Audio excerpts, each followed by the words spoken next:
Msikilizaji, miaka kadhaa iliyopita kulitokea mvutano mkubwa sana katika nchi ya Vatania. Vita vya wenyewe kwa wenyewe ambavyo viliharibu maisha ya watu wengi sana na kusababisha watu wakose makazi. Wengi waliamua kuikimbia nchi hii ya Vatania kwenda kuomba msaada katika nchi za jirani. Ilionekana familia ya watu wanne waliokuwa wanapita katika msitu ambao ulikuwa na kiza kinene, huku wakiwa wamebeba mizigo yao na chakula pamoja na maji ili waweze kujisitiri na bala njaa. Ili familia yenye baba, mama na watoto wawili wenye umri kati ya miaka 9 na miaka 2 ilizidi kusonga mbele kwa kunyata sana, huku ikitupa macho yao mbele huku na kule ili kulinda usalama wao. Msikilizaji, ile familia ilivyosonga mbele zaidi, iliona kikundi kikubwa sana cha waasi kikija upande wao. Ilibidi wajifiche kwenye jumba bovu lililokuwa limezuliwa kwa bomu. Lile jeshi la waasi lilikuwa linafanya kazi ya kuharibu makazi ya watu na kuwakamata watu, na wale waasi walivyokaribia katika lile jumba bovu waliweza kulipita vizuri kabisa bila kulikagua. Ila mmoja wao alivyopita hatua 5 alihisi kwamba kuna kitu, akaamua kugeuza tena kuelekea kwenye lile jumba bovu. Alifika akachungulia kwenye dirisha kwa mbali, aliona kama kuna gunia kubwa lililokuwa limevimba likicheza hivi kana kwamba kuna mtu ndani ya lile gunia. Akaamua kuikoki bunduki yake na akawa anajiandaa kulimwagia risasi lile gunia. Lakini kabla hajafyatua risasi, aliitwa na wale waasi wenzake waliokuwa wanaishia kutoka katika lile eneo. Yule gaidi aliwakimbilia wenzake ili wasije kumwacha. Hiyo ndio ilikuwa pona ya yule mtu ambaye alikuwa amejificha ndani ya lile gunia au kiroba. Hakuwa mwingine bali alikuwa ni mtoto wa miaka 9 ambaye alijificha kwenye lile jumba bovu, akiwa na familia yake ambayo yenyewe ilikuwa imejificha upande wa pili ndani ya lile jumba bovu. Baada ya waasi kuishia, ile familia ya watu wanne ilichomoka kutoka ndani ya lile jumba bovu na kuanza kutembea haraka kuelekea sehemu ya usalama zaidi. Kila walipopita walikutana na mavitu ya ajabu, majumba yaliyoharibika, yani kila sehemu. Nchi ya Vatania ilikuwa imeharibika sana. Baba mtu akazungumza kwamba, wanangu, msilie, haya yote na mwisho yataisha. Nifuateni mimi baba yenu.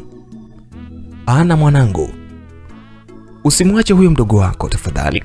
Naomba uwe na moyo wa ukakamavu. Hakikisha humwachi hata hatua moja. Unakuwa naye bega kwa bega. Yule baba alimwambia mtoto wake aliyekuwa anaitwa Ana ahakikishe kwamba anakuwa sambamba na mdogo wake aliyejulikana kwa jina la Dennis. Wakati huo yule baba alikuwa anamkokota mke wake aliyekuwa amejeruhiwa vibaya mno maeneo begani. Yule mama alikuwa anahisi maumivu makali kupita maelezo kwa lile jeraha ambalo lilikuwa katika bega. Lakini mume wake aliweza kumwambia mke wake ajikaze ili waweze kuyakwepa pale masaibu ambao alikuwa anaandama. Kweli kabisa walifanikiwa kujikongoja hadi karibu kabisa na msitu ambao walihisi kwamba ndio itakuwa sehemu sahihi kwa usalama wao. Walihisi kwamba waasi hawawezi kuwepo ndani ya ule msitu.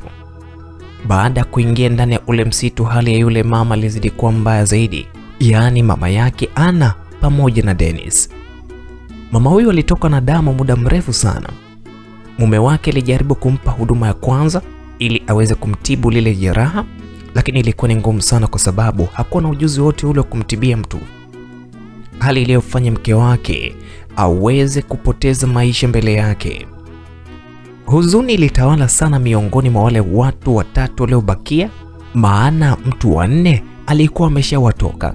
Hapa alibaki baba mtu, alibaki Ana pamoja na Dennis.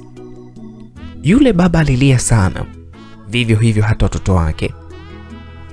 Baba huyu hakuwa na la kufanya, alimfunika mke wake na majani, kisha safari kusonga ndani zaidi ya msitu ili uweze kuendelea. Ule msitu ambao alikuwa ameingia ulikuwa ni msitu wa kutisha sana katika nchi ya Vatania. Ulikuwa ni msitu wenye wanyama wa kila aina, tena wa kutisha. Ila hawakuwa na la kufanya waliona ni bora wakimbilie msituni kuliko kukaa na binadamu ambao walikuwa ni makatili sana, binadamu ambao walikuwa wanajiita ni waasi, waliokuwa na roho za kishetani.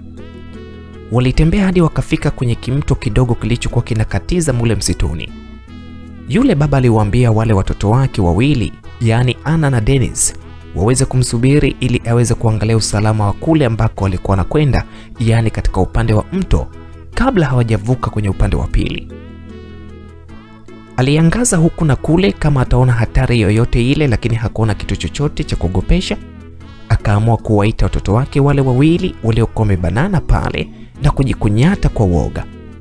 Anna alianza kusogea kule kwa baba yake huku amembeba mdogo wake mgongoni, lakini kabla hata hajamkimbilia, ilisikika milio mingi ya risasi pale mtoni. Pa, pa, pa, pa. Anna alivyoangalia vizuri pale mtoni, alimwona baba yake akianguka chini ya maji huku akihangaika sana. Kumbe kuna vikundi viwili vya waasi vilijigawa pale. Kuna kimoja kilikuwa kimeingia kwenye makazi ya watu kufanya utekelezaji wa uharibifu, na kingine kilikuwa kimetega msituni. Anna kuna vile aliamua kuanza kukimbia mbio huku akilia kwa uoga sana. Hakumsahau mdogo wake. Anna muda wote alikuwa amemfunga mdogo wake na kanga mgongoni. Urefu wa majani ndiyo kitu kilichomsaidia asiweze kupigwa ama kushambuliwa au kukamatwa na wale waasi ambao walikuwa na nia kukamata watu wote na kuwafanya mateka. Anna alikimbia sana huku akimwambia mdogo wake, usilie, usilie, jikaze mdogo wangu. Lakini huku katika kikosi cha waasi ilisikika sauti ya kwamba, mnasikia sauti inalia? Hao ni watoto, mfuatilieni haraka sana mkamate. Mkuu wa kile kitengo alitoa amri ya kuwafuatilia akina Anna na mdogo wake Dennis ili waweze kuwakamata na kuwashikilia mbali. Msikilizaji, haya ni maisha yasiyokuwa na amani katika nchi ya Vatania. Anna aliongeza kasi ya kukimbia, japo alikuwa anakimbia kwa taabu sana. Ukiangalia mgongoni alikuwa amembeba mdogo wake Dennis ambaye alikuwa haelewi ni nini ambacho kinaendelea. Nyuma yake vilisikika vishindo vya watu na mbwa wakali waliokuwa wanakuja kwa kasi sana, huku wakipiga risasi na miruzi bila mpangilio. Anna alihisi kwamba kifo kimemkaribia, kwani alikuwa ameshaanza kushiwa nguvu za kukimbia zaidi. Ila alipata akili ya kujificha pembezoni mwa mti mkubwa sana. Aliingia chini ya mzizi au chini ya mizizi ya ule mti, akatulia kimya na mdogo wake. Aliamua kumziba mdogo wake kwa nguvu, na mdogo wake akatulia kabisa. Mdogo wake ambaye alikuwa analia kwa njaa, uoga, na baada ya muda mfupi kilipita kikundi cha watu kikiwa kimetapakaa, mbwa na masilaha mazito mazito. Wengine walikuwa wamekamata mapanga mkononi huku wakiwa wanapekua kwenye majani katika kila kichaka ambacho walihisi kwamba wale watoto waliosikika katika zile sauti watakuwa wamejificha mahala pale. Wale waasi walipekua kila kona, ila hawakufanikiwa kuwaona hao watoto ambao zilisikika sauti zao. Nazungumzia Anna pamoja na Dennis. Sasa Anna alikuwa amebana sehemu kimya kabisa, bila kutoa hata muhemu wa juu, yani ile muhemu wa woga alikuwa ameubana kabisa.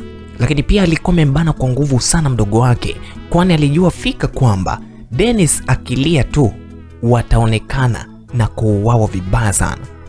Kipindi wale waasi wanaondoka, waliamua kupita pembezoni mwa ule mti ambao Anna alijificha chini ya mzizi. Waasi karibia wote walipita bila kuhisi kitu chochote karibu na ule mti, ila yule wa mwisho alivyokanyaga ile sehemu tu, yani ujamaa alikuwa ni kiongozi, lakini ni kiongozi ambaye alikuwa na machale kulikweli, na ndio maana kwamba amepewa uongozi. Alivyokanyaga pale ikabidi asimame.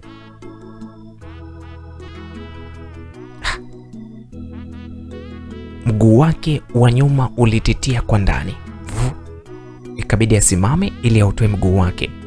Kipindi anautoa ule mguu wake, kuna kipande cha gogo kilianguka kikampiga Ana kichwani. Pamba. Hali iliyofanya Ana atoe sauti kidogo ya maumivu. Hilo lilikuwa ni kosa kubwa sana, kwani ule muasi alisikia vilivyo ile sauti. Ikabidi apekenyue vizuri pale chini. Alipoangalia vizuri, aliwaona watoto wawili wakiwa wanatetemeka sana, huku anamwangalia kwa macho huruma sana. Yule jamaa alivuta silaha yake kwa taratibu kabisa, kaikoki, kisha kaelekezea kule, kwa sababu kiapo ambacho wao waasi walikuwa wamekula ni lazima waweze kumsambaratisha mtu yeyote yule ambaye atakuwa mbele yake. Haijalishi ni mzee, haijalishi ni bibi, si ni babu, haijalishi ni mtoto, haijalishi ni kijana. Lakini Ana baada ya kuona vile alianza kutoka na machozi mengi kwa woga, huku amemkumbatia mdogo wake Dennis. Yule muasi alivuta pumzi akijiandaa kufyatua risasi yake, na mwisho kabisa ile risasi zitoke. Lakini alipofika katikati tu, roho ya huruma ilimwingia huyu muasi. Akaamua kuinuka na kuwarushia wale watoto kimfuko kidogo kilichokuwa kimejaa kitu fulani, kisha aliondoka zake. Ni dhahiri kabisa kwamba huyu muasi alikumbuka mambo mengi sana katika kichwa yake, katika maisha ambayo alipita huko nyuma kabla ya kuvamiwa kwa familia yao na yeye kukengeuka kuwa katika hilo kundi. Aliwakumbuka wadogo zake, alikumbuka vitu vingi alivyokuwa akicheza kijijini huko pamoja na watoto. Lakini kwa sasa amekengeuka. Ndicho kilichosaidia Ana pamoja na Dennis. Ana aliogopa sana, akajua kile kifuko kinaweza kuwa ni bomu. Yule muasi alifika mbali, Ana aliamua kutoka ndani ya yule mzizi haraka haraka katika ule mti, akatafuta sehemu ya pembeni, akawa amekaa chini, na Dennis alianza kuhisi njaa kali sana, kwani alikuwa analia huko anamuonesha dada yake ishara kuomba chakula na maji. Ana alianza kuangaza huku na kule kama ataona ishara yote ile ya mti wa matunda, lakini haikuwa hivyo. Aliamua kuchimbua mizizi ya miti ili ale kama chakula, kwa sababu hata yeye njaa pia ilikuwa inamuuma sana. Walianza kula mizizi ya miti, ila kwa Dennis hali ilikuwa ni ngumu sana, kwa sababu hakuweza kabisa kuitafuna ile mizizi kwa umri wa miaka ambayo alikuwa nayo. Ana, msichana wa miaka 9 kuelekea 10, alilia sana, kwani hakuwa na mtu mwingine wa kumtetea ama kumletea chakula. Aliwaza maisha mazuri waliokuwa wanaishi na baba yao pamoja na mama yao pindi walipokuwa wajafa. Lakini leo hii yeye ndiye ambaye anakuwa mama mlezi au baba mlezi kwa mdogo wake Dennis. Baada ya kuona Dennis anazidiwa na njaa kali, Ana aliamua kurudi chini ya ile mizizi ili akague kale kamfuko alichorushiwa na yule mwanajeshi ambaye aliwaonea huruma kuwafanyia ukatili ama kuwakamata. Ni kweli Ana alikifungua kwa tahadhari kubwa sana kale kamfuko, ila kama kuna kitu cha hatari hawezi kukikwepa haraka sana. Ana hakuamini macho yake baada ya kukuta vipande 4 vya mkate pamoja na chupa ndogo ya maji vimefungashwa ndani ya kile kimfuko. Tunajiuliza msikilizaji kwamba kwa nini huyu askari wa waasi amefanya vile? Ni kwamba ana roho gani ya huruma? Nini kimemsibu? Hakika ni Mungu pekee. Furaha iliweza kumrudia Ana. Safari hii Dennis alikula vizuri bila shida yote ile. Wakaamua kushushia na yale maji aliyoongezea nguvu zaidi katika mwili yao. Ndani ya ule msitu katika nchi ya Vatania, Ana hakujua kabisa anapotoka ni wapi na anapoelekea ni wapi. Safari yao ilikuwa ni kama safari ya kwenda kuzimu hivi, ambayo mtu anatembea bila kujua kwamba anaelekea wapi. Ila Ana kitu ambacho alikuwa anakiwaza ni kuikimbia ile nchi ya Vatania ambayo ilikuwa imekumbwa na machafuko ya kisiasa pamoja na ukabila. Kabla machafuko kutokea, Ana aliwahi kupata nafasi ya kwenda Tanzania kusoma elimu ya msingi, na hiyo bahati aliipata kipindi ambacho alipokuwa na miaka 6 tu. Kipindi anasoma Tanzania kule alifurahi sana, kwani ukarimu ambao Watanzania walikuwa wamemuonesha ulikuwa ni tofauti sana na nchini kwao huko Vatania. Ana alisoma nchini Tanzania kwa muda wa miaka 2 pekee, na baada hapo wazazi wake waliamua kumrudisha nchini Vatania kwani hawakupenda mtoto wao asome mbali na nyumbani kwao. Hicho ndio kitu pekee kilichomfanya Anna aweze kulikumbuka nchi ya Jamhuri ya Muungano wa Tanzania.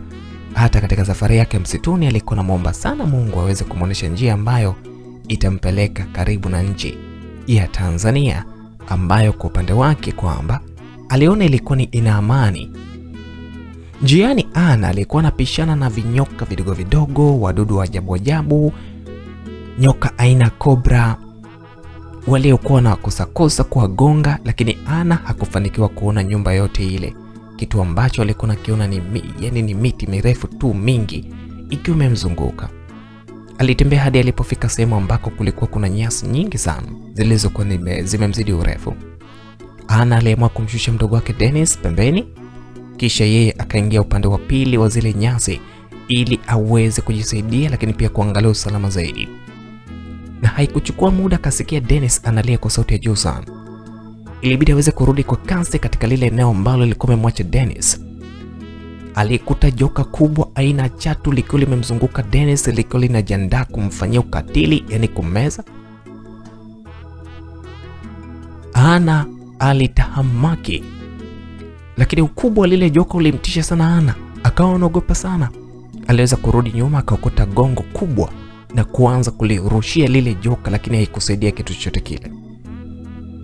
Lile joka likaanza kumzunguka Dennis taratibu ili liweze kummeza kwa ukaribu sana.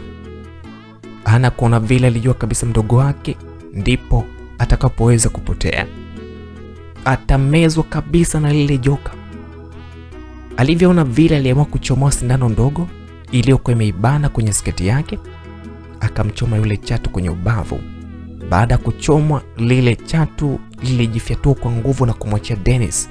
Wakati huo Anna alikuwa ameanguka pembeni, kwa sababu kipindi chatu anajifyatua alimpiga Anna kikumbo kwa mkia, kilichofanya aanguke pembeni. Anna hakujali maumivu aliyopata. Aliamka haraka haraka akamkimbilia mdogo wake, kisha akamuinua na kuanza kukimbia kutoka katika ile sehemu hatarishi na kukimbia sehemu ambayo labda itakuwa ina usalama. Hatimaye giza lilimkuta Anna bado yupo ndani ya ule msitu. Aliamua kutafuta sehemu iliyokuwa imejificha, akaingia kujificha na hakupata hata lepe la usingizi, maana alikuwa anasikia sauti za wanyama tu hatarishi kama simba, mbwa, fisi na hata tembo, bila kusahau bundi, kelele ambazo zilikuwa zinamwogopesha sana.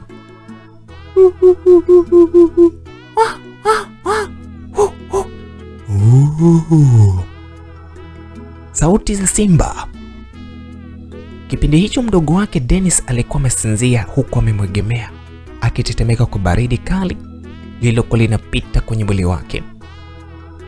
Anna alimkumbatia mdogo wake kwa nguvu, kisha akavuta t-shirt aliyokuwa amevaa akamfunika ili kumkinga na lile baridi kali ambalo liko linasumbua. Usingizi uliowapitia wote wawili mpaka asubuhi, na waliweza kushtushwa na sauti za simba waliokuwa wanapigana wakigombania mzoga wa nyumbu jirani kabisa na eneo ambalo walikuwa wamejificha. Anna alivyochungulia aliogopa sana, kwa sababu aliwaona simba wawili wakiwa wakubwa sana wanapigana. Wale simba walipigana vita vya masaa takribani mawili hadi wote wakawa wako hoi kweli kweli. Lakini haikuchukua muda, simba mmoja akawa amezidiwa nguvu na mwenzie, hali iliyomfanya afe pale pale. Lakini yule simba mwingine alikuwa pia amejeruhiwa sana. Yule simba alijitahidi kujikokota, lakini hakufika mbali, akawa ameanguka chini kwa kuishiwa nguvu. Anna alivyoona vile aliweza kumnyenyua haraka haraka Dennis na wakaanza kukimbia hatari. Yule simba alitamani kuwakimbiza, lakini hakuwa na nguvu zozote zile za kuweza kuwakamata. Yaani ni kama Mungu tu ambaye alikuwa anawalinda hawa watu. Kipindi chote hicho Anna alikuwa akitafuta njia ambayo itakayompeleka moja kwa moja kuelekea nchi jirani, japo njia aliyokuwa anapita ilikuwa ina vikwazo vingi sana, lakini alikuwa anajitahidi kuvikwepa kwa hali na mali. Kama unavyojua, hali ya hewa ya misituni mara nyingi hukumbwa na mvua nyingi sana, tena zile mvua ambazo zinazoambatana na radi kali pamoja na baridi kali. Mvua kubwa zilianza kunyesha kwa wingi sana katika ule msitu. Anna pamoja na mdogo wake walinyeshewa sana na mvua zile zilikuwa zinaambatana na radi kali, baridi kali, na hakika msitu ulikuwa unatisha sana kwa watoto wadogo kama wale, yaani Anna na Dennis. Hawakupenda kukimbilia msituni, ila machafuko katika nchi yao ya Vatania iliyokuwa imepamba moto ndio yaliyowafanya wakimbilie msituni. Njaa kali pamoja na baridi kali vilionekana kuwa hatarishi kwao, yaani hasa kwa mtoto Dennis ambaye alikuwa ni mtoto mdogo sana. Hali ya Dennis ilianza kuwa mbaya, ilianza kudhorota kwani alikuwa anatetemeka sana. Anna alijitahidi sana kuchimba mizizi na kumlisha mdogo wake Dennis ili aweze kupata unafuu wote ule, lakini bado ilionekana kuwa ni mbaya hali kwa Dennis. Anna hakuwa na msaada mwingine kwani Dennis ndiye ambaye alikuwa faraja kwake kumwondolea upweke kule msituni. Kwa hiyo ile hali ya Dennis iliweza kumchanganya sana Anna. Ndio maana alikuwa anafanya juu chini ili aweze kumtibu mdogo wake. Anna alitembea huku amembeba Dennis hadi sehemu alipoona kwamba kuna pango lililokuwa lipo wazi. Aliamua kuingia kwenye lile pango ili aweze kujikinga na ile mvua iliyokuwa inanyesha kwa kasi bila kukatika. Alipofanikiwa kuingia ndani ya lile pango, aliona Dennis ametulia sana mgongoni bila hata kutekeseka, kitendo kilichomtia wasiwasi. Aliamua kumshusha na kumpakata mikononi ili amwangalie hali yake vizuri. Anna aliona Dennis amefumba macho huku amelegea kupita maelezo.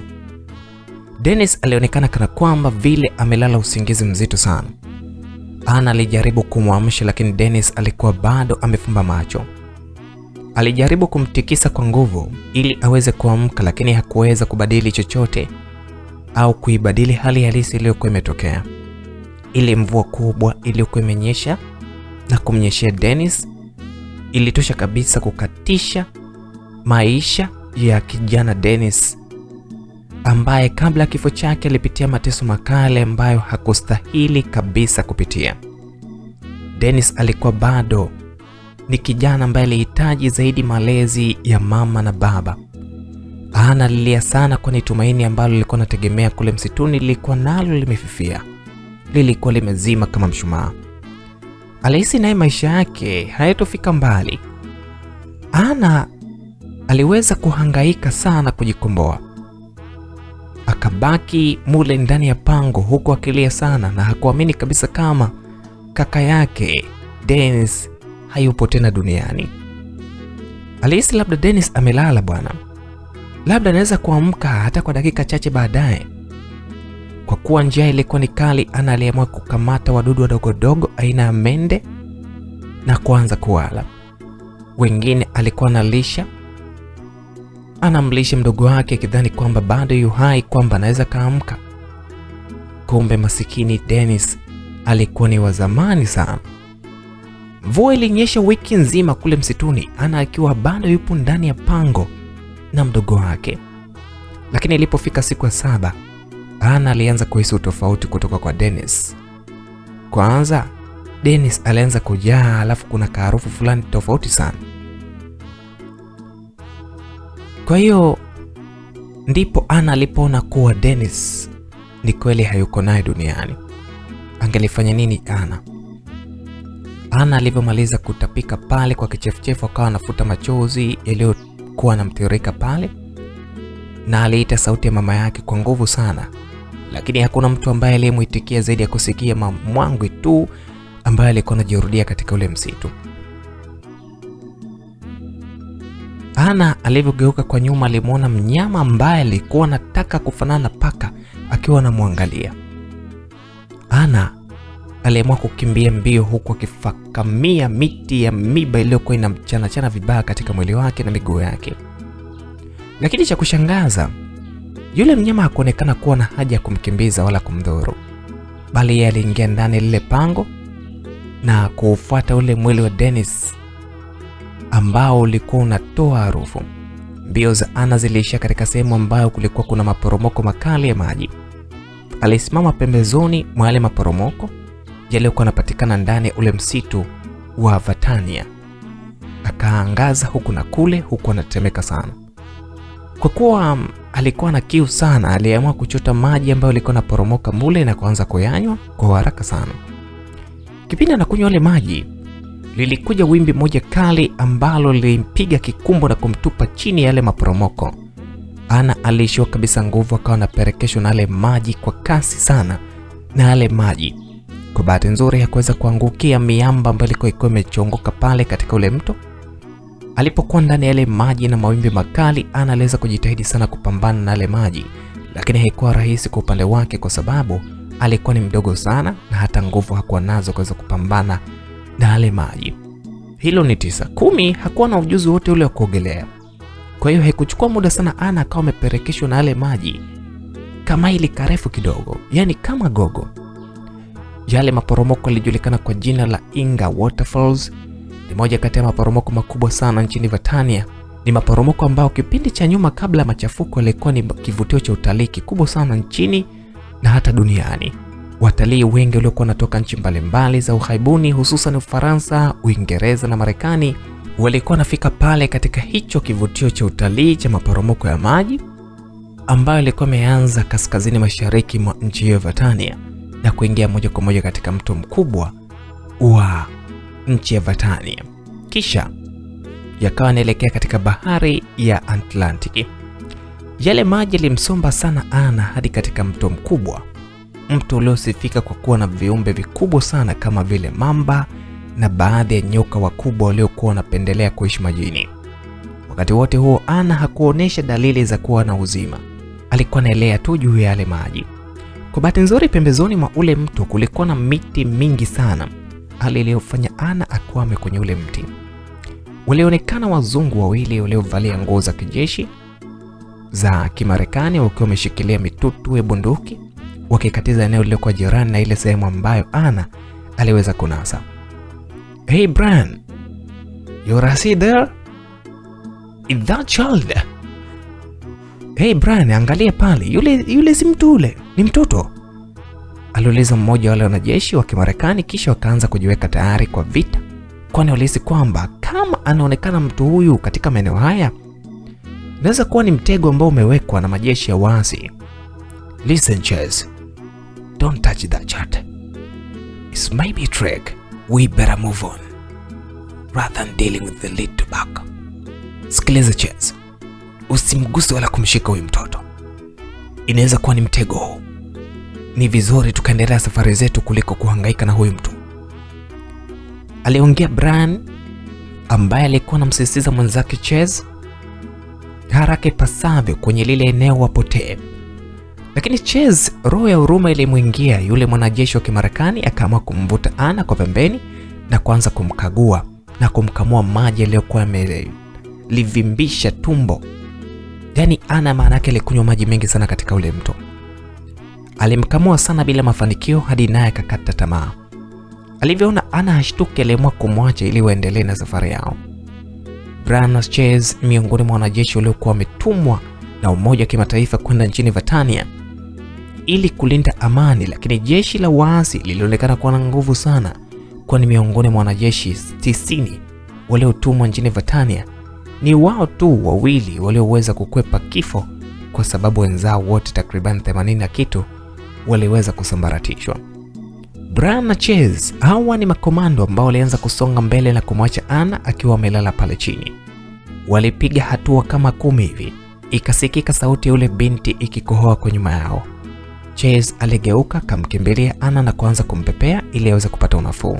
Wakati huo Brian alikuwa amekasirika kupita maelezo, kwani alihisi kumsaidia Anna ni kujiongezea mzigo usio na faida au kujitafutia matatizo katika ile ardhi ambayo ilikuwa ni ya moto kwelikweli. Hey little child, don't worry. You are safe now. Just tell me, what's the name? We mtoto, usijali, uko salama. Unaitwa nani? Chase alimuuliza Anna ambaye muda huo alikuwa na kohoa tu na kuogopa sana. Do you know English? Unaweza kuongea Kiingereza? Chase alizidi kumhoji Anna ambaye alikuwa bado kama mpigo bumbuazi. Anna, please don't kill me. I want to live. Please, don't do me the things that you had done to my mom and dad. Mimi ni Anna. Tafadhali msiniue. Nahitaji kuishi.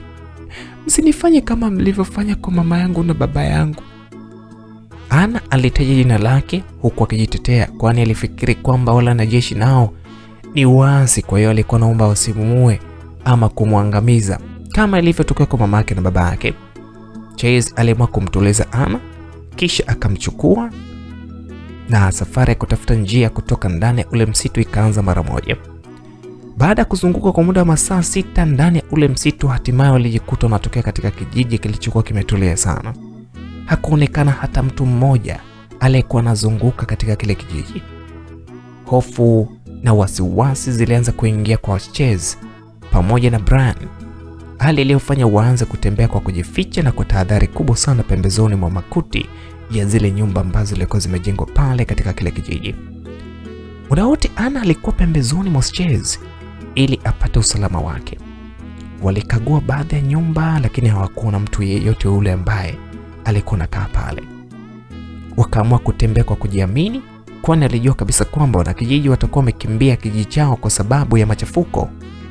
Kipindi wanasonga mbele, zilisikika sauti za watu wengi wakiwa wamewazunguka huku wakipiga kelele nyingi sana. Miongoni mwa wale watu, wengine walikuwa wameshika matutu, marungu, wengine wameshika mishale, wengine mikuki. Hakika kilikuwa ni kikundi kikubwa sana cha watu. Inaonekana kabisa kwamba wale ni wanakijiji ambao walikuwa wanaishi kwa kujihami sana pale. Ilibidi wakina Chase wawe wapole, kwani waliamuliwa wanyooshe mikono juu kisha wapige magoti.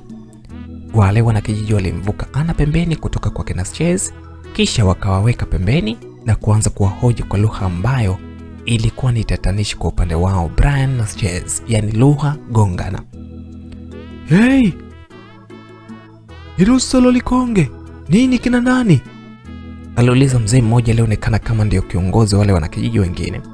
Lakini Brian na Chase walikuwa ni kimya tu huku wakiangaliana, kwa sababu hawakumuelewa yule mzee alikuwa ameuliza ni kitu gani kile ambacho alikuwa anazungumza.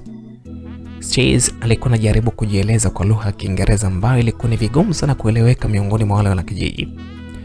Wanakijiji baada ya kuona Chase na Brian hawaeleweki, waliamua kuwafunga kamba, wakawa wanajiandaa kuwachoma moto, kwa sababu kwa kipindi hicho askari yeyote ule aliyekuwa anaonekana alikuwa anahisiwa kwamba ni gaidi au muasi.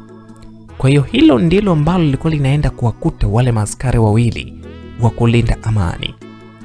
Wanakijiji walipigana na walipania kweli kuwamaliza wale wanajeshi, kwani walikuwa wameshachoshwa na ugaidi au matendo ya kusambaratisha mali zao ama kuporwa ambayo ilikuwa inaendelea katika nchi ya Vatania. Kipindi wale wanajeshi wanamwagiwa mafuta ya petrol, Ana alikuwa pembeni akiwaangalia jinsi walivyokuwa wanajitetea ili wasiweze kusambaratishwa pale. Mtu pekee ambaye angeweza kuwasaidia muda ule ni alikuwa Ana pekee, kwa sababu alikuwa anajua kuwasiliana katika lugha ambayo walikuwa wanazungumza wale wanakijiji, yani lugha zote mbili, ile lugha ya Vatania na Kiingereza. Ilibidi Ana aanze kuwatafasiria wale wanakijiji maneno ambayo wale wanajeshi walikuwa wanaongea. Yule mzee ambaye ndiye kiongozi alimsikiliza kwa makini sana Ana, kisha akaamuru wanajeshi wafunguliwe, na wakati huo mmoja wa wanakijiji ndiye ambaye alikuwa anachukua njiti ya kiberiti ili aweze kusambaratisha kama kawaida. Chase na Brian ikawa ni ponapona yao kupitia Ana ambaye aliweza kutafasiri maneno ya kwao kwenda kwa yule kiongozi wa kijiji. Yule mwanakijiji aliposikia zoezi la kuwachoma moto limesitishwa, alichukia kweli kweli, ila hakuwa na budi kwa sababu amri ilikuwa imetolewa na mkuu wao. Baada ya kufunguliwa kamba, Chase aliwaelezea kila kitu kilichopata hadi wanafikia pale, na Ana ndiye ambaye alikuwa mtafasiri. Alielezea pia jinsi walivyomsaidia yule mtoto mdogo aliyeweza kupotea na kupoteza familia yake kwa muda mfupi. Ilibidi wanakijiji waweze kuwarudishia silaha zao, kisha wakaungana kwa pamoja ili kuweza kukabiliana na wanajeshi au majeshi ambayo yalikuwa ni ya waasi yaliyotapakaa kila sehemu wa mji wa Vatania. Wale wanakijiji ni watu ambao waliokimbilia msituni ili kuweza kunusuru roho zao na mali zao.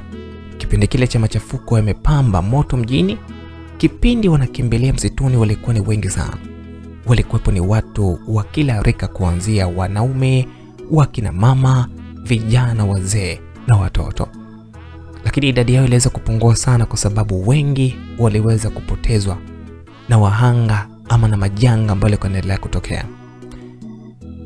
Basi msikilizaji, Schezz ilibidi aanze kuwapa darasa huru wale wanakijiji katika jinsi ya kuwakabiri maadui kiurahisi, kwa sababu wale wanakijiji wengi wao walikuwa hawana mafunzo ya kijeshi. Kwa Brian hakuwa nyuma sana, japo alikuwa kama hajapenda kabisa kile kitendo kilichokuwa kinafanywa na wanajeshi ama na mwanajeshi mwenzie. Wakati wote huo Anna alikuwa hachezi mbali na Schezz. Alitokea kumwamini sana Schezz, kwani aliona ndio mwanajeshi ambaye aliyekamilika kuliko wengine. Mafunzo ya siri ya kule msituni yalidumu takriban ndani ya wiki moja. Wanakijiji wakaanza kuwa wataalamu wa kutumia silaha na mbinu mbalimbali za kijeshi, Anna akiwepo katika lile kundi. Kuna siku majeshi ya waasi yaliamua kufanya ambush ndani ya kile kijiji kidogo kilichokuwa kimejificha msituni. Ile ambush ilifanywa mida saa 8 usiku, wanakijiji wakiwa wamejipumzisha baada ya kupewa mazoezi mazito ya Schezz. Haikupita muda ilisikika milio ya silaha ikirindima kila kona kile kijiji, huku sauti za uchungu na maumivu zilisikika kutoka kila kona. Schezz alishtuka kutoka usingizini. Akaamua kuikamata silaha yake na kuinama chini kabisa ili risasi ziweze kumpiga. Brian alikuwa pembeni mwa Schezz, ameinama huku ameshikilia pia silaha yake. Anna yeye alikuwa upande wa pili wa kile kibanda pamoja na baadhi ya wanadada waliokuwa wamepewa jukumu la kumwangalia binti. I told you, son of pig. This was not good place for us. See now, we gotta die as a bullshit. Nilikwambia we mtoto wa nguruwe, hapa kwa sehemu nzuri kabisa hapa. Cheki sasa tunaenda kufa kama mpuzi mkubwa. Brian alimwambia Schezz na kumlaumu kwa hasira, huku akicrawl kikomando kuelekea nje ili aweze kupambana na wale waasi. Lakini Schezz alimsihi kwamba asitoke haraka nje, ila Brian alikuwa ni mbishi, akaamua kwenda kupambana. Schezz hakuwa na la kufanya, aliamua kujivuta ili aingie chumba cha pili ambacho Anna alikuwepo, kwa sababu alikuwa anamsikia Anna akilia sana akiomba msaada. Alipofika mlangoni aliona wale wadada walikuwa wanamlinda Anna wameshakamatwa wote, walikuwa wanavutwa nje. Ila alivyoangalia vizuri pembeni alimuona muasi mmoja akiwa amemziba Anna mdomo wake, huku akijiandaa kumfunga kamba ili aweze kumbeba. Uvumilivu ulimshinda Schezz, aliamua kuchomoa beto yake akampiga nalo usoni yule muasi, na lile beto liweza kutua tumboni mwa yule muasi. Yule muasi alianguka chini na kumwachia Anna hadi Anna akawa anaogopa. Lakini huku nje mapambano yalikuwa yamepamba moto. Jeshi la waasi lilikuwa ni kubwa sana, hali iliyosababisha wanakijiji wengi waanze kusambaratika ovyo. Brian alijaribu kupambana nao, ila kwa bahati mbaya alipigwa ya ubavu na kuanguka chini. Kipindi anaanguka, Schezz aliweza kumuona Brian, ikabidi amkimbilie pale chini na kumuinua ili aweze kuondoka kwenye ule uwanja wa vita. Kiukweli Schezz alikuwa na wakati mgumu sana, kwani ilibidi awaokoe watu wawili kwa wakati mmoja, na baada huo yeye pia ajilinde. Lakini kwa uwezo wake na uwezo wa Mwenyezi Mungu, Schezz alifanikiwa kutoweka katika vile vita akiwa anamkongoja Brian, huku mgongoni akiwa amembeba binti Anna. Lakini huku nyuma hakubahatika kubakia mwana kijiji yote yule. Wote waliweza kukamatwa na lile jeshi la waasi. Hali ilikuwa ni mbaya sana, tena ya kutisha. Kila sehemu ilikuwa imemilikiwa na hili jeshi la waasi katika nchi ya Vatania. Baada ya kukimbia umbali mrefu, Schezz alichoka, ikabidi amshushe Anna kutoka mgongoni, kisha akamkalisha Brian chini. Brian alikuwa na hema sana, huku akiwa amechoka sana. Inaonekana kabisa kwamba lile jeraha ambalo alikuwa amepatiwa kule linamuumiza sana. Schezz alichomoa kisu chake, akamwambia Anna ageuke nyuma kisha afumbe macho. Baada Anna kugeuka nyuma, Schezz aliwasha moto pembeni, akaanza kuitoa ile risasi iliyokuwa ndani ya mwili wa Brian. Maumivu ambayo Brian alihisi yalikuwa yaelezeki, lakini risasi ilifanikiwa kutoka katika mwili wa Brian. Brian alijaribu kuamka ili atembee, lakini alianguka chini kwa kasi na kuanza kuweweseka. Schezz aliamua kumnyosha maji yaliyokuwa na virutubisho, hali iliweza kumpa unafuu Brian. Safari ilianza tena mule msituni, Anna akiwa mgongoni na Brian akiwa anakokotwa. Hakika Chase alikuwa anajitolea kupita maelezo, ila baada ya dakika 15 Brian alianguka tena chini na alikuwa ameishiwa nguvu kabisa. Brian akawa anamwambia Chase kwamba thanks Chase, you have tried to best way to save my life, but now I think it's final. It's enough. I can't do anymore. I feel to die. But the big thing you have to do now, you have to go tell my wife and my daughter that I love them so much. If I die, we shall meet again in the heaven. Asante Chase, umejaribu sana kuwa na uwezo wa kuponesha maisha yangu na kupambana na mimi, lakini nafikiri kwamba huu ndio mwisho wa maisha yangu. Siwezi kuvumilia tena katika haya maumivu ambayo ninapitia. Ila nenda ukamwambia mke wangu na mtoto wangu kwamba nawapenda sana, na hata nikifa leo usijali, bali tutaonana tena mbinguni. Brian aliongea kwa uchungu sana, huku akimpatia Chase cheni iliyokuwa imefungwa vizuri, kidani chenye picha Brian na familia yake. Chase alipomaliza kupokea ile cheni, alishuhudia Brian akiondoka mbele ya macho yake. Machozi ya kiume yalimdondoka Chase. Hasira juu ya wale watu ambao walikuwa ni waasi ziliongezeka maradufu. Hasira alizokuwa nazo Chase ziliweza kusababisha hadi aanze kumchukia sana Anna. Chase alikuwa akiangalia ile ngozi nyeusi ya Anna, bado alikuwa anahisi kwamba amesimama na mwasi hivi. Yaani tayari alianza kuingiwa na roho kishetani kuanza kumtenga yule mtoto. My best friend has gone. Now I'm alone. I don't want you. And don't follow me again. Rafiki yangu ameondoka, na hivi sasa nimebaki mwenyewe tu. Sikuhitaji na sihitaji mtu anifuate yote ule. Chase alimropokea yule binti Anna na kuanza kusonga mbele kama mtu ambaye amechanganyikiwa. Yale maneno ya Chase yalimtisha sana Anna. Akawa amebaki pale chini anatazama tu akikosa msaada kwa mara nyingine tena, lakini huku analia, kwani mtu aliyehisi kwamba ndiye msaada kwake aliona amebadilika hafla sana. Hana msaada wowote ule kutoka kwa mtu yeyote ule. Chase alisogea mbele kiasi, huku akiongeza spidi ili aweze kuishia zake. Kipindi Chase anatembea, kichwani mwake alikuwa anajiuliza maswali mengi sana kuhusu Anna. Alifikiria kifo ambacho yule mtoto ataenda kukumbana nacho dhidi ya wale watu ambao walikuwa ni wabaya, ama dhidi ya wale wanajeshi ambao atakapokutana nao. Baada ya kufikiria kwa kina, aliamua kumrudia Anna ambaye muda huo alikuwa amejinamia chini huku akilia sana. Chase alimnyooshia mkono binti Anna, akaanza kuondoka naye. Ule msitu ulikuwa ni mkubwa sana kiasi kwamba hata Chase ilikuwa ni ngumu sana kutambua kwamba ni njia gani ambayo ingeweza kuwatoa ndani ya ule msitu. Lakini Chase hakutaka kukata tamaa kabisa, aliendelea kutafuta njia kumtoa katika ule msitu. Njiani walikuwa nakutana na wanyama wakali, lakini safari iliweza kusonga mbele.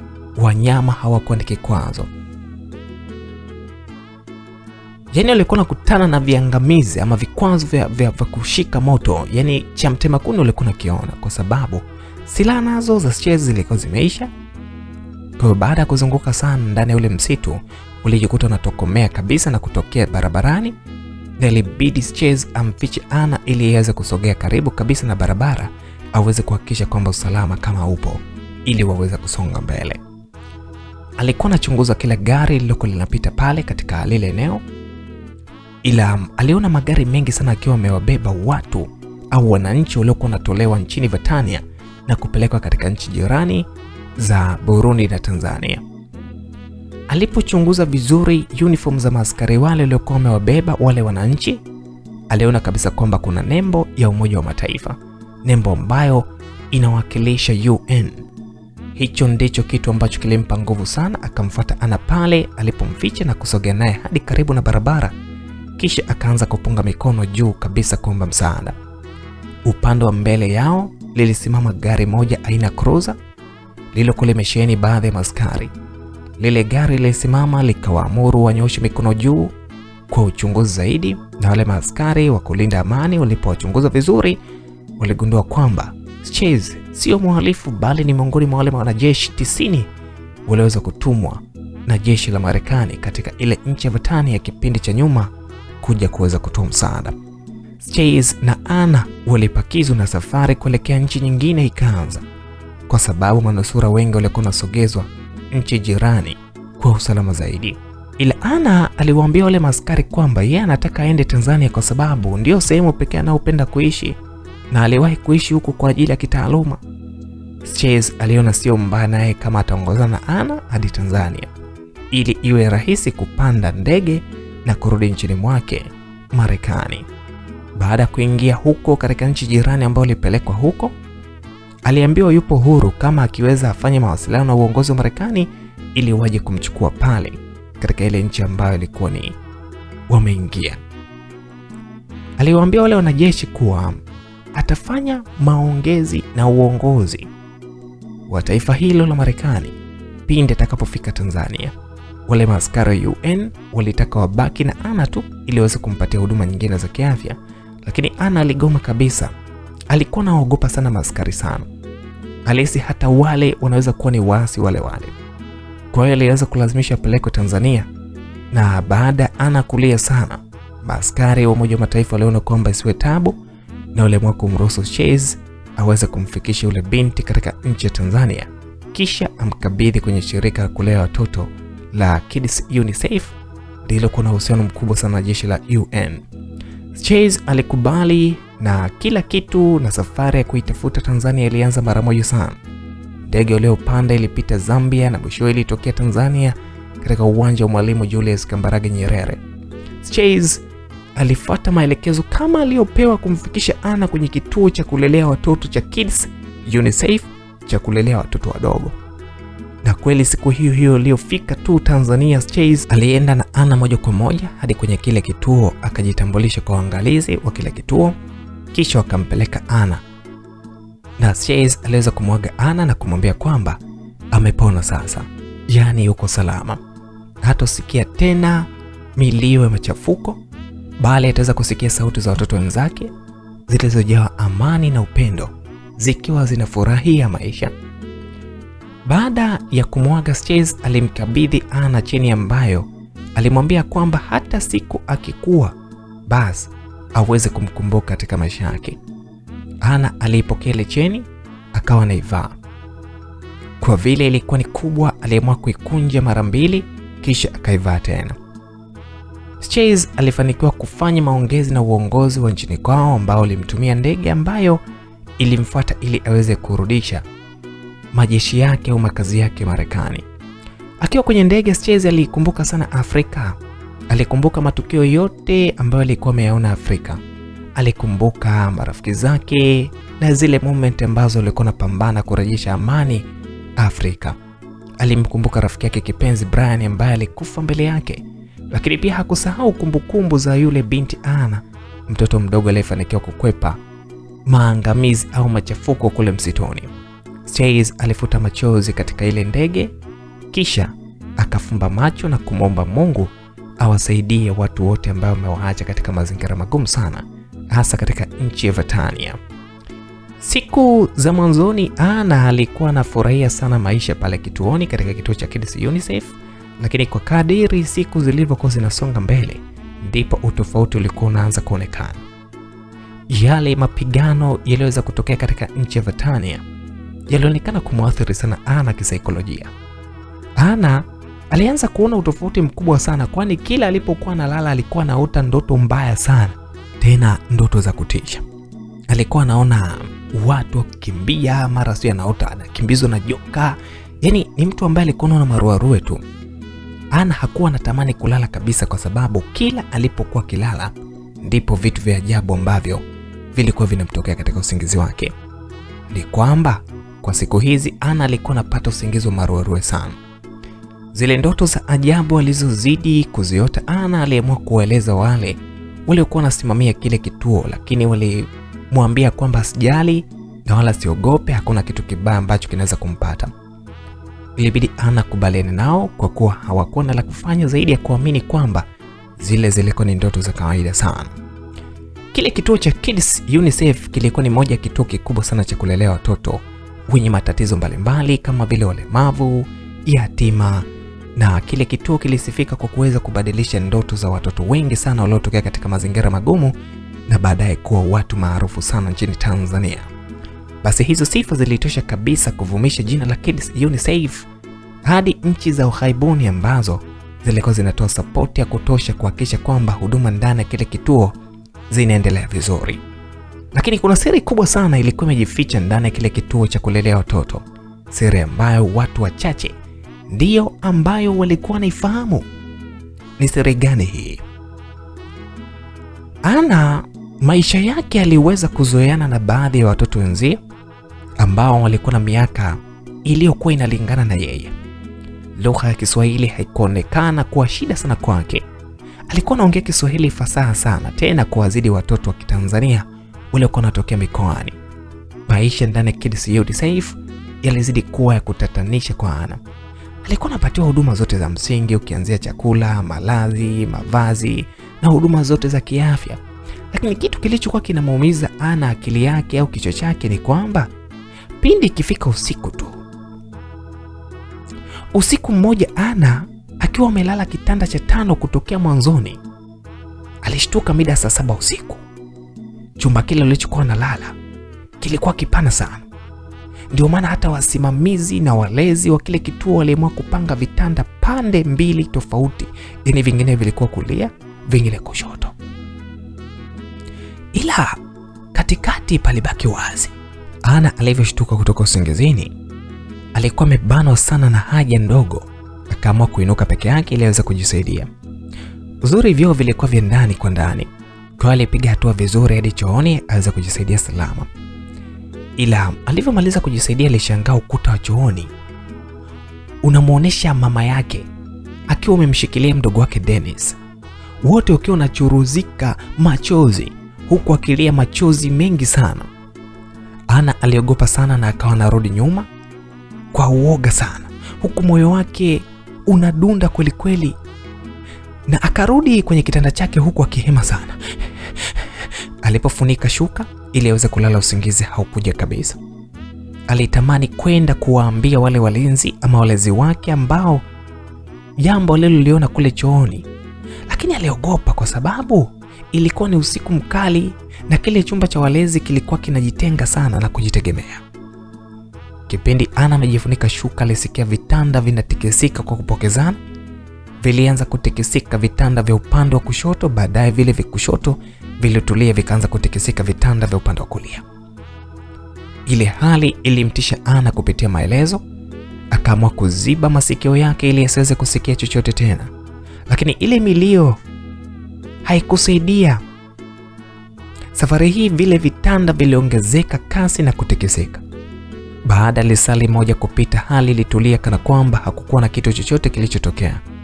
Ana akaamua kuchungulia kupitia wazi wa shuka lililokuwa amejifunika ili aweze kuona kwamba ni kitu gani ambacho kilikuwa kinatikisa pale. Kipindi anachungulia, alikiona kitu cheupe kinapita kwa kasi kama vile radi kuelekea chooni. Shwa! Hakika usiku huo ulikuwa na usiku wa kutisha sana kwa Ana, mtoto ambaye ana miaka 10. Kwa sababu tunaweza kusema ni binti ambaye alikuwa na miaka 10. Lakini vitu ambavyo alikuwa anashuhudia havikuwa zaidi ya saizi yake kiumri.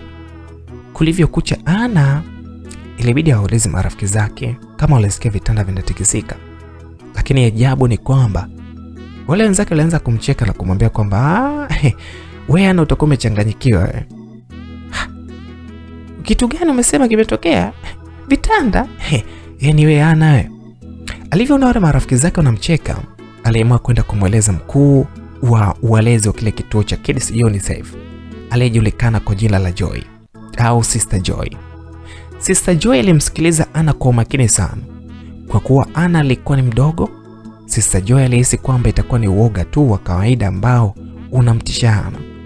Kwa hiyo huyo Sister Joy aliamua kumwombea Ana, kisha akamwambia aweze kurudi akajumuika na wenzake. Kumbe kile kitendo cha Ana kufanyiwa maombi na Sister Joy lilikuwa ni moja kati ya kosa kubwa sana kuwahi kutokea katika maisha yake. Binti Ana aliweza kurudi moja kwa moja hadi sehemu ambayo watoto wenzio walikuwepo, wakaanza kucheza wote kwa pamoja.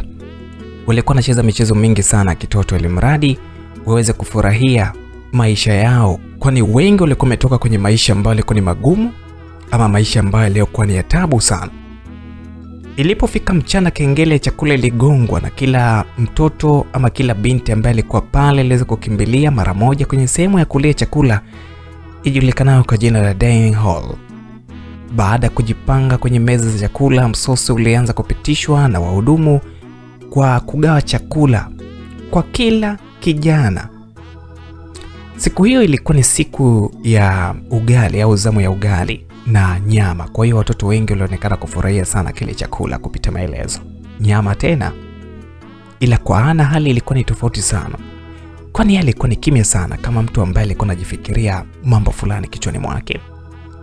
Sahani yenye ugali na bakuli iliyojaa nyama na mchuzi iliweka pembezoni mwa Ana.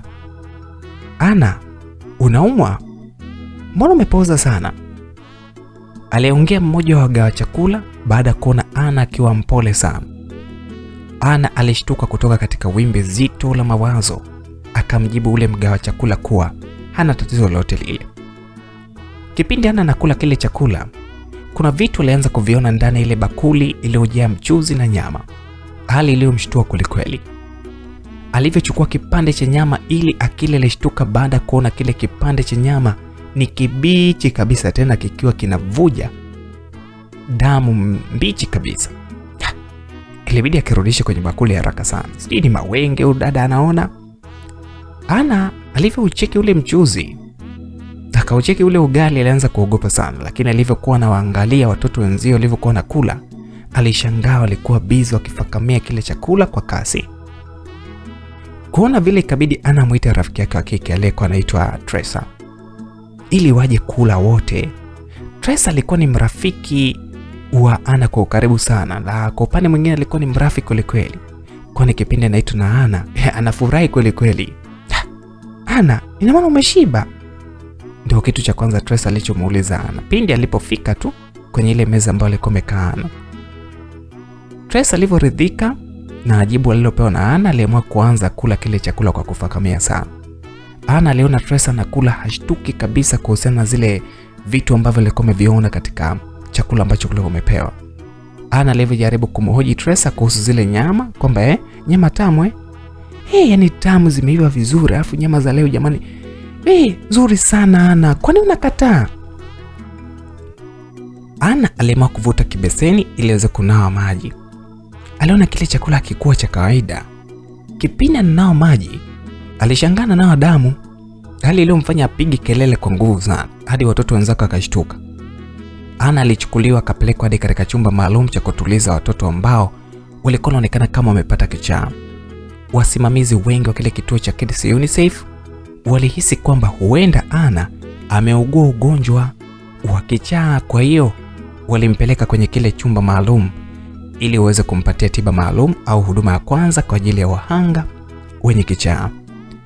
Ana aliwaambia kuwa haumi chochote, lakini hawakumuelewa kwa sababu kila siku alikuwa anaeleza vitu ambavyo kwa upande wao aliona kama haviwezi kutokea au ni mauzauza tu. Ana aliweza kuhifadhiwa ndani ya kile chumba kwa siku zipatazo 8 huku akiwa anapatiwa matibabu ya kutosha. Wale wasimamizi walikuwa wanajua wanamtibu Ana, ila kiuhalisia Ana alikuwa haumi ugonjwa wowote ule. Mambo yote ya kutisha aliyokuwa anayaona yalikuwa ni ya kweli kabisa. Kipindi Ana amefungwa ndani ya kile chumba, kuna baadhi ya miujiza ilikuwa inamtokea tena kila usiku. Yale mambo na maombi yaliyofanywa na Sister Joy hayakuwa maombi ya kawaida, kwani badala matatizo kupungua ndio kwanza alikuwa anaongezeka kila day. Ilipotimu mida saa 7 usiku, Ana akiwa ndani ya kile chumba maalum peke yake, alisikia sauti ya mtoto mchanga sana akilia. Ile sauti ilimtisha. Akawa anaanza kuita sauti ya kuomba msaada kwa wasimamizi waliokuwa hapo nje kile chumba. Ana aliita sana, lakini hakuna hata mtu mmoja aliyemjibu. Kumbe ile sauti aliyokuwa anaitoa hakuna hata mtu mmoja ambaye alikuwa anaisikia ile sauti ya nje. Baada ya kuona vile, Ana aliamua kujisogeza karibu na dirisha ili aite vizuri, kwa sababu ile sauti ya mtoto ilikuwa inazidi kuwa kali, tena safari hii ilikuwa inasikika kila kona ya kile chumba. Ghafla Anna alipogeuka nyuma, akawa amemwona Brian akiwa anamlilia, huku mwili wake ukiwa umeharibika kwa kupigwa sana. Brian alikuwa kitu chochote. Alikuwa anamwangalia Anna tu, huku machozi yakimtoka kwa wingi sana. Yale machozi Brian alikuwa akianguka chini, yaliokuwa yanaanza kujaa kwenye kile chumba alichokuwemo Anna. Anna alianza kuogopa sana, akawa anatetemeka kwa sababu alijua, anakumbuka vizuri kwamba Brian alikufa kule katika nchi ya Vatania. Lakini yale matone, kwa nini yaungane na kutengeneza wimbi kubwa la maji? Lile tone la machozi likawa linageuka kuwa damu, na lilianza kulainika likawa damu nyepesi iliyokuwa inajaa taratibu katika kile chumba alichokuwa Anna. Ile damu iliongezeka hadi ikamfikia Anna maeneo shingoni. Anna akaanza kukosa pumzi, kwani kuna kitu kilikuwa kama kinamkaba shingoni. Ni mauzauza ambao kwa macho yake ilikuwa naona, lakini hawa walezi ambao walikuwa nje na walinzi hawaoni chochote wala hasikii kelele yote ile. Alitedi kukwepa yale mateso, ila ilikuwa ni ngumu sana kwa sababu ile hali iliweza kumfunika mithiri ya maji ya bahari yakiwa unamfunika mtu asiyejua kuogelea. Roho ya Anna ilikuwa ikielekea kuacha mwili wake. Alikuwa ndio yuko hatua za mwisho kuaga dunia. Kipindi mambo yote haya yanatokea, kuna mlinzi mmoja alisikia purukushani zikiendelea ndani ya kile chumba kwa muda mrefu. Sijui alikuwa na uwezo gani huyu, na akaamua kwenda kukifungua kile chumba. Alivyokifungua tu alimkuta Anna akiwa amelala chini, usingizi mzito, ila cha ajabu hakukuwa hata na tone moja la chozi au damu. Chumba kilikuwa safi tu kama kilivyokuwa mwanzo.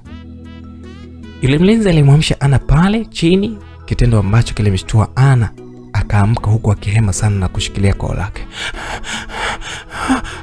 Yule mlinzi alimtuliza, akamwambia, "Tulia, usiogope.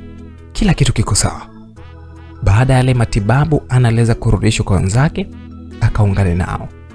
Anna alijaribu kuwa anahudhuria kanisani kila Jumapili ili asiweze kutokewa tena na ile mizimu au vitu vya kutisha.